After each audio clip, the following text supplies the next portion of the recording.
Radhe, welcome back to my channel Brahmo lifestyle ব্লগে। তোমরা সবাই কেমন আছো? আশা করি সবাই ভালো আছো তোমাদের আশীর্বাদে। সত্যি বলতে আমি ভালো নেই বলবো না, কিন্তু ততটাও ভালো নেই, কারণ কাল রাত থেকে এতটা পরিমাণ বৃষ্টি হচ্ছে। সত্যি বলতে এখন অবধি বৃষ্টি হচ্ছে, এখন বাজে 8:30 মতন, আর এখন অবধি বৃষ্টি কমছে না। তো বৃষ্টি কমলে আমি একটু বাইরের দিকে যাব, তোমাদের দেখাবো যে কী অবস্থা হয়েছে।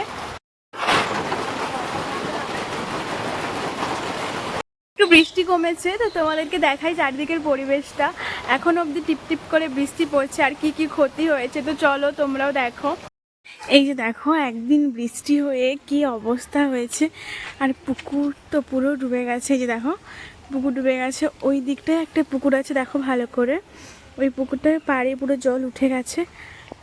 আর এই দিকটা দেখো, এই পুকুরে টোটালি জল ছিল না, মানে জল বের করে দেওয়া হয়েছিল, তারপরে আবার কতটা জল উঠে গেছে। আর আকাশের মানে পরিস্থিতি দেখো তোমরা, আকাশটা এখনও অবধি ঘোলা আছে। মানে এত পরিমাণ বৃষ্টি হওয়ার পরে একটু তো রোদ উঠবি না, সেটা হবে না। আমার কথায় কি আর হবে?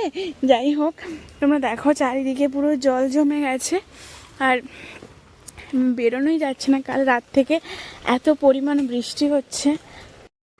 এই যে দেখো তোমরা, এখানে সবজি চাষ করা হয়, আর এখানে কতটা পরিমাণ জল জমে গেছে।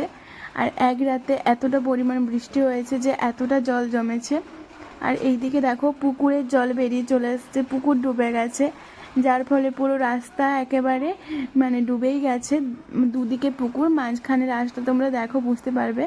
আর এই দিকটা দেখো তোমরা, এদিকে কতগুলো গাছ দিয়ে আটকে রেখেছে, মানে কি করবে, কিছু করার নেই। রাতে অনেক মাছও বেরিয়ে চলে গেছে, পুকুর ডুবে গেল মানে মাছ তো আর থাকবেই না, বলতে গেলে মাছও বেরিয়ে চলে যাবে, স্বাভাবিক এটা। এই যে দেখো দুদিকে পুকুর আর মাঝখানে রাস্তা, তো মাঝখানে রাস্তাটার অবস্থাও তোমরা দেখো, পুরো জল জমে গেছে। আর এখানে এই দিক দিয়ে মানে একজনের দিদানের বাড়ি, তো এই দিক দিয়ে বার হয় দিদানরা, মানে কিভাবে বার হয় আমি তো, তোমরা দেখো বুঝতে পারবে। আর বৃষ্টিও পড়ছে এখন, এতটা পরিমাণে ক্ষতি হয়েছে কি বলবো তোমাদের। কতটা পরিমাণ বৃষ্টি হলে এতটা জল জমে, মানে এক রাতেই এতটা পরিমাণ ক্ষতি হয়ে গেছে।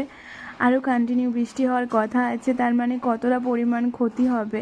আর জল বের করার মতনও কোনো জায়গা নেই যে বের করে দেবে। আর এখন কন্টিনিউ বৃষ্টি চলছে, তো এখনও আবহাওয়া পরিষ্কার নয়, মানে কি বলবো, এখনও রোদ বার হয়নি, আরও 2-3 দিন মতন এরম চলতে থাকবে।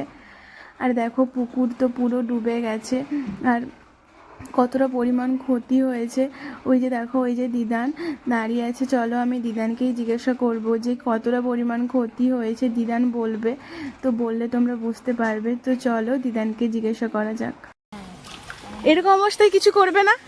করবো মানে জল বার করার কোনো নেই, জায়গা নেই আমাদের, ডেলিভারিতে জল দিল, তাহলে কিছু করা হবে না, এরকমই চলতে থাকবে। হ্যাঁ থাকলে তো ভেতরে জল ঢুকে দেবে, বাড়ির ভেতরে। ভিতরে ঢুকলে আর কি করবে, আমার এরকম ডালটা পড়ে যাচ্ছে তো। কিছু করার নেই, কি অবস্থা, মানে আর একটু হলে বাড়ির ভেতরেই জল ঢুকে যাবে। ভিতরে জল ঢুকে পড়ে বাড়িতে চলে এসছে। হ্যাঁ, বাইরে চলে এসছে তো, রাত্রে বৃষ্টির কারণে হয়েছে। হ্যাঁ হ্যাঁ, মানে আগে এতটা ছিল না, ছিল না। কালকে রাত্রে যে বৃষ্টিটা হয়েছে তার ফলেই এই রকম হয়েছে। হ্যাঁ আচ্ছা, মানে তোমরা তো বেরোতেই পারছো না, এত জল গেলে গেলে বাড়ায়। এবারে তো পায়ে হাজা কাদা হয়ে যাবে মানে। চলো আমি এখান থেকে বেরিয়ে যাই, তোমরাও সাথে থেকো প্লিজ।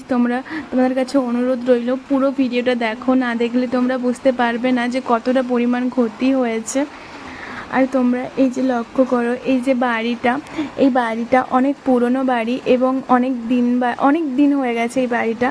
তবে এখন বর্তমান এই বাড়িটাতে কেউ থাকে না। আর সাইডেই রাস্তা দেখো, দেওয়াল পুরো ভিজে গেছে মাটি, আর এই দেখো গোড়ার দিকেও ভিজে গেছে। যদি পড়ে যায় মানে সাইডেই রাস্তা, কতটা পরিমাণ খারাপ অবস্থা হবে।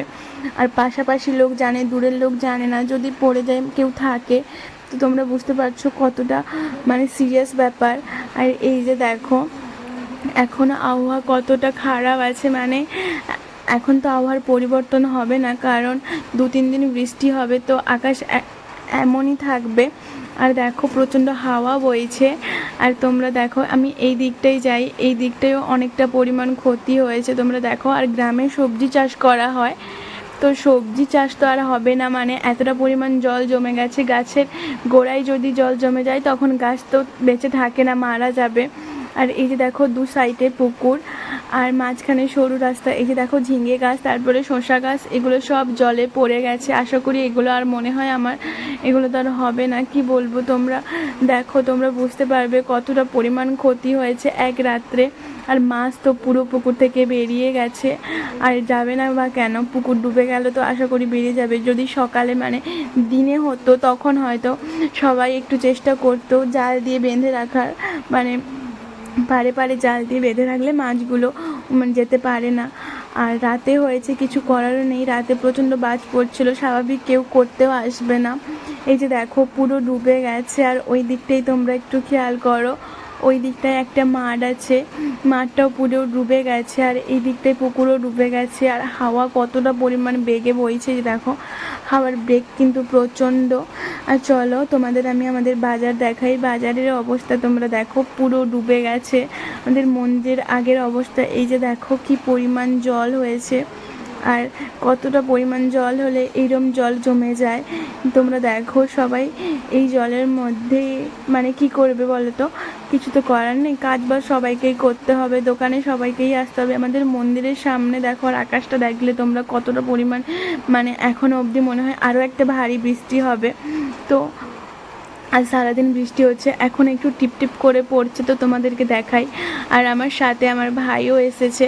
আর এই যে দেখো তোমরা, মানে মন্দিরের আগের দিকটা পুরো বৃষ্টিতে জল জমে গেছে, মানে এতটা পরিমাণ বৃষ্টি হয়েছে। আর এই যে দেখো চারিদিকটায় কি পরিমাণ বৃষ্টি হয়েছে, পুরো ডুবে গেছে, তো তোমরা খেয়াল করো। আর এই দেখো বাচ্চাগুলো আনন্দও নিচ্ছে, আমার ভাইও দেখো ছাতা কীভাবে ঘোরাচ্ছে। তো বাচ্চারা কি আর বুঝবে যে কতটা পরিমাণ ক্ষতি হয়েছে, স্বাভাবিক। তো এই যে দেখো সবাই আনন্দ করছে। এই যে একটা ছোট্ট ভাই ছাতাটাকে উল্টে রেখে দিয়েছিল, কিভাবে জলের স্রোতে চলে যাচ্ছে। আর সবাই